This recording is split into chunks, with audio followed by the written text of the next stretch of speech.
Halo, selamat pagi anak-anak. Apa kabar hari ini? Semoga kalian sehat-sehat ya.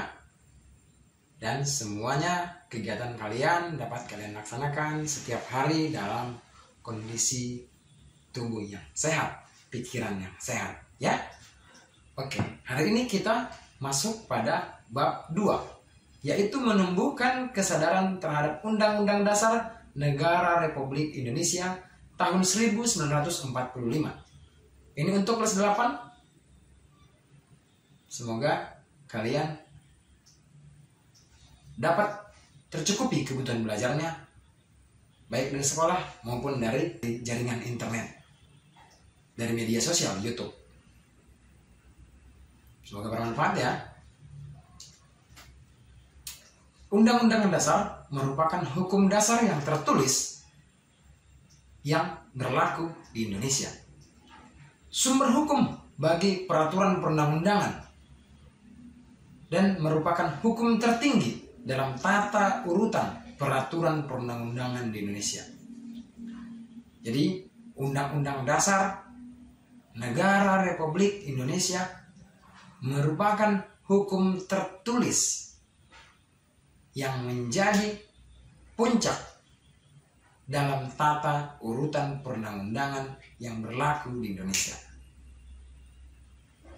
Dalam tata urutan perundang-undangan yang nanti akan kalian pelajari juga setelah bab 2 ini, ada 7 bagian tata urutan perundang-undangan, yaitu menurut Undang-Undang Nomor 12 Tahun 2011.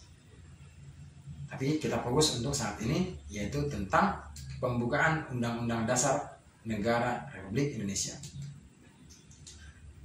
Makna pembukaan Undang-Undang Dasar tahun 1945. Pembukaan Undang-Undang Dasar Negara Republik Indonesia tahun 1945 merupakan uraian terperinci dari Proklamasi Kemerdekaan. Pembukaan merupakan pokok kaidah negara yang fundamental, memuat prinsip-prinsip negara seperti tujuan negara, bentuk negara, dan dasar negara. Pembukaan Undang-Undang Dasar Negara Republik Indonesia tahun 1945 memiliki nilai-nilai universal dan lestari. Universal mengandung arti bahwa diterima oleh bangsa-bangsa beradab di dunia. Lestari adalah mampu menampung dinamika masyarakat dan akan tetap menjadi landasan perjuangan bangsa. Sistematika Undang-Undang Dasar Negara Republik Indonesia tahun 1945. Pembukaan terdiri atas 4 alinea. Kemudian pasal terdiri juga dari pasal-pasal. Pasal-pasal ini yang ketika sebelum diamandemen sudah banyak yang berubah setelah diamandemen. Misalnya, bab sebelum diamandemen ada 16. Artinya, Undang-Undang Dasar sebelum diamandemen hanya 16. Setelah diamandemen menjadi 21 bab. Kemudian juga pada pasal-pasalnya. Sebelum diamandemen, Undang-Undang Dasar Negara Republik Indonesia terdiri atas 37 pasal. Setelah diamandemen, Undang-Undang Dasar terdiri atas 73 pasal. Kemudian yang ketiga itu ayat.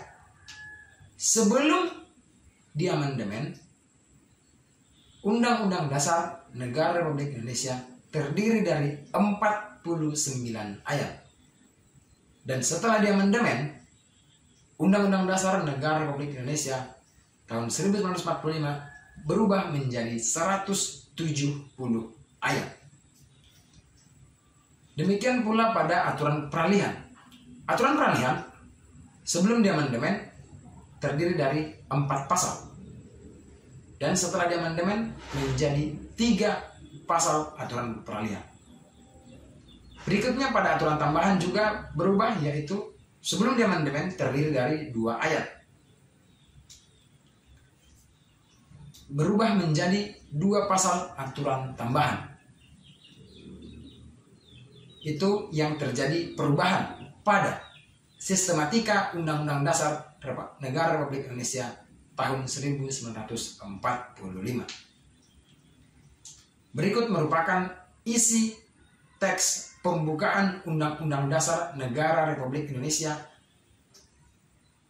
yang mungkin setiap hari Senin ketika upacara adik-adik sekalian mendengarkannya.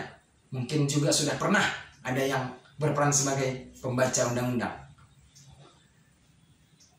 Semoga kita dapat lebih memahami makna dari pembukaan Undang-Undang Dasar yang akan kita pelajari ini.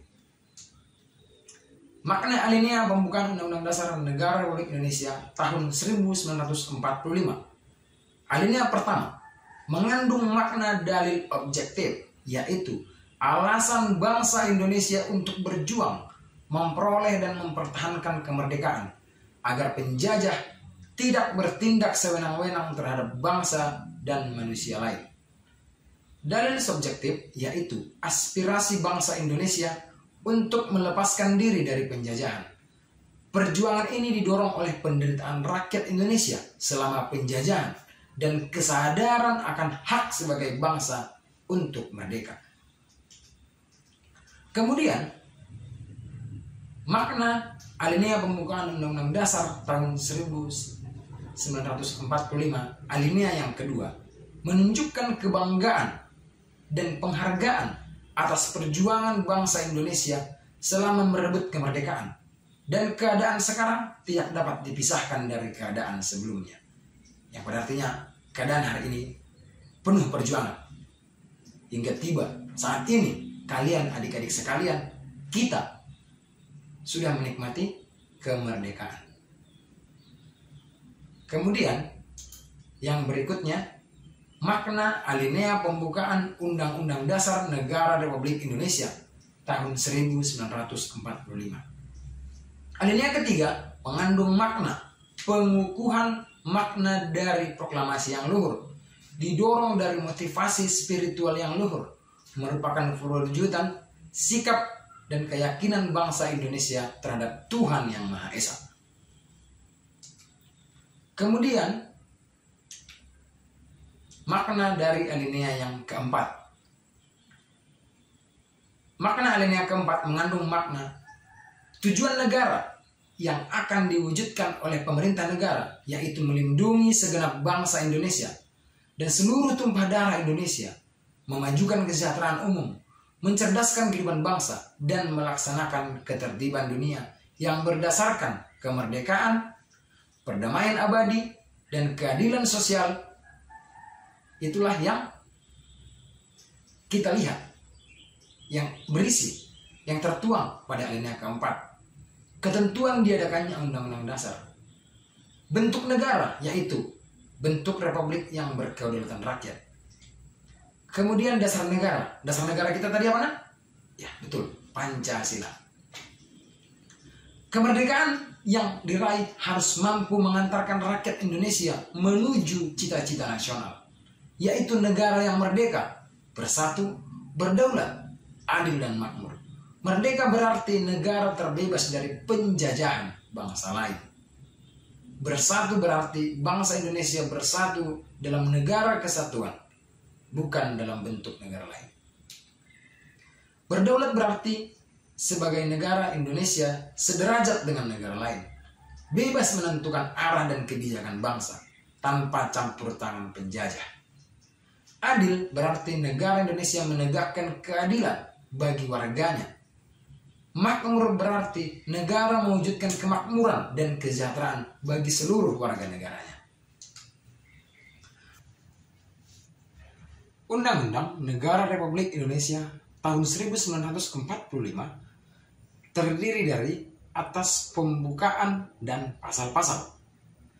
Pembukaan berkedudukan lebih tinggi daripada pasal-pasal karena pembukaan merupakan pokok kaidah negara yang fundamental atau Staats Fundamental Norm bagi negara Republik Indonesia. Jadi pembelajaran untuk hari ini untuk bab 2 kelas 8. Sampai jumpa.